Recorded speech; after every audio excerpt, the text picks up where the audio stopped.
Assalamualaikum warahmatullahi wabarakatuh. Hadis hari ini ialah daripada Abu Abdullah An-Nu'man Ibn Bashir radhiyallahu anhuma. Beliau berkata, aku telah mendengar Rasulullah sallallahu alaihi wasallam bersabda, sesungguhnya perkara yang halal itu terang jelas, dan sesungguhnya perkara yang haram itu terang jelas. Dan di antara kedua perkara tersebut ada perkara-perkara syubhah yang kesamaran, yang kebanyakan orang tidak mengetahuinya. Barang siapa yang menjaga perkara syubhah, maka sesungguhnya dia telah membersihkan agamanya dan maruah dirinya. Dan barang siapa yang terjatuh ke dalam perkara syubhah, maka dia telah jatuh dalam perkara haram. Umpama seorang penggembala yang menggembala di sekeliling kawasan larangan, dibimbangi dia akan menceroboh masuk ke dalamnya. Ketahuilah bahawa setiap raja ada sempadan, dan sesungguhnya sempadan Allah itu adalah perkara-perkara yang diharamkannya. Ketahuilah bahawa dalam setiap jasad itu ada seketul daging yang apabila ia baik, maka baiklah seluruh jasad, dan apabila ia rosak, maka rosaklah seluruh jasad. Ketahuilah ia adalah hati. Hadis riwayat Imam Bukhari dan Muslim. Pengajaran yang boleh kita dapati daripada hadis tersebut ialah seseorang mukmin mestilah cuba mengenali dan mempelajari perkara halal dan haram. Seterusnya melakukan yang halal dan meninggalkan segala yang haram demi menjaga kemuliaan agama kita. Okey, perkara yang kesamaran yang belum jelas halal haramnya adalah perkara syubhah yang mesti dijauhi demi menjaga maruah diri. Okey, sempadan murka dan redha Allah Subhanahu Wa Taala ialah perkara haram. Siapa yang melanggar perintah Allah, yang melawan apa yang Allah haram, apa yang Allah larang, maka dia telah melewati sempadan kemurkaan Allah. Okey, hati adalah raja segala anggota.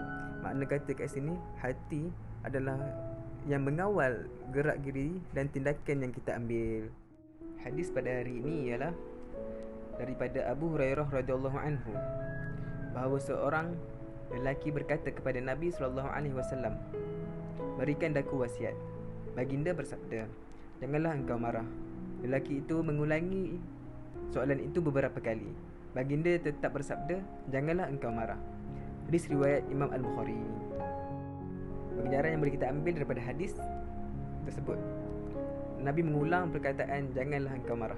Okey, hadis ini menerangkan betapa sifat marah itu perlu dihindari oleh setiap mukmin, kerana marah ni membawa banyak keburukan daripada kebaikan terhadap dirinya dan terhadap orang lain.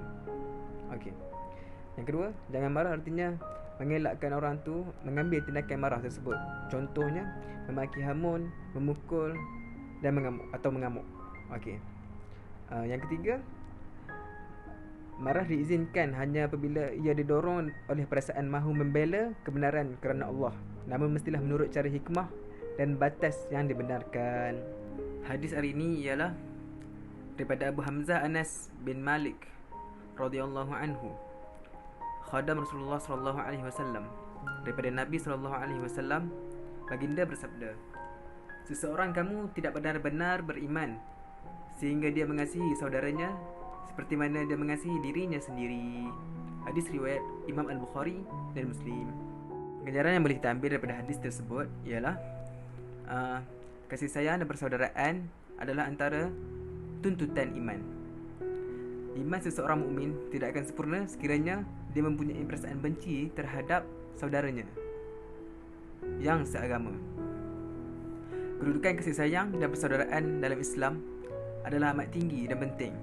Ia adalah kekuatan yang kedua bagi umat Islam yang dapat mengatasi kekuatan senjata.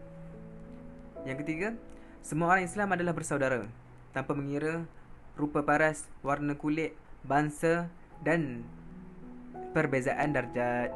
Hari ini ialah daripada Abu Mas'ud Uqbah bin Amru Al-Ansari Al-Badri radhiyallahu anhu.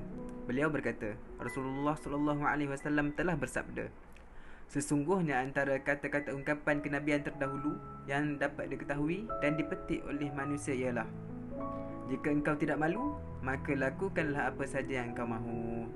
Hadis riwayat Imam Al-Bukhari. Pelajaran hadis yang boleh kita dapati ialah berdasarkan hadis tersebut, malu adalah salah satu sifat utama seorang mukmin. Ia adalah sebahagian dari iman. Malu tidak menghasilkan sesuatu kecuali kebaikan. Ia menjadi perisai daripada melakukan banyak perkara jahat. Okey.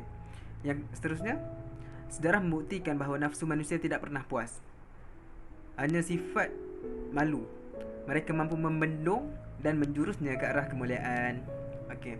Yang seterusnya, malu melakukan kebaikan adalah malu yang tercela. Contohnya, malu menutup aurat, malu mengajarkan ketaatan kepada Allah, atau malu bertanya perkara yang tidak diketahui.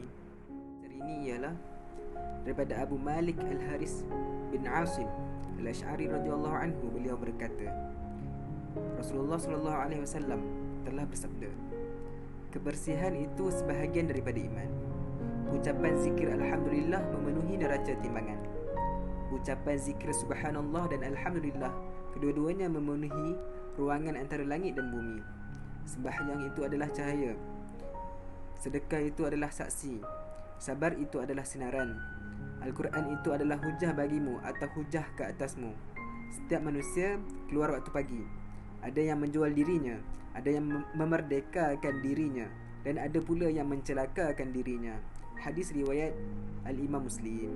Pelajaran yang boleh kita ambil daripada hadis tersebut ialah Islam amat menitik beratkan soal kebersihan sehingga menganggapnya sebahagian daripada iman. Yang kedua, semua amalan soleh merupakan kebaikan dan keindahan bagi seorang mukmin dan mempunyai nilai yang tinggi. Ada amalan yang menjadi hujah baginya, ada yang menjadi cahaya baginya, ada yang menjadi pemberat mizannya dan sebagainya. Yang ketiga ialah setiap manusia dalam kegiatan hariannya mendedahkan dirinya sama ada kepada kebaikan atau kecelakaan.